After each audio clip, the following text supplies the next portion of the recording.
সমাবেশিত করেছি, সেগুলো যাতে আমরা আলোচনা। জাতীয় ঐক্যমত্য কমিশনের সঙ্গে রাজনৈতিক দলগুলোর দ্বিতীয় পর্যায়ের অসমাপ্ত আলোচনা মঙ্গলবারে অংশ নেয়নি বাংলাদেশ জামায়াতে ইসলামী, তবে অংশ নিয়েছে বিএনপি সহ অন্যান্য রাজনৈতিক দলগুলো।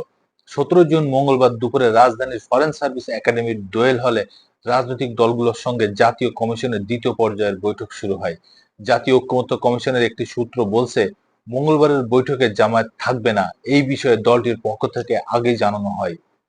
জামায়াতের অংশ না নেয়ার বিষয়টি নিশ্চিত করেছে দলটির নায়েবে আমির সৈয়দ আব্দুল্লাহ মোহাম্মদ তায়ের। কারণ হিসেবে দলটি বলেছে, প্রধান উপদেষ্টা লন্ডন সফরে বিএনপির ভারপ্রাপ্ত চেয়ারম্যান তারেক রহমানের সঙ্গে বৈঠকের পর যৌথ ঘোষণার মাধ্যমে জামাতকে ইগনোর করা হয়েছে।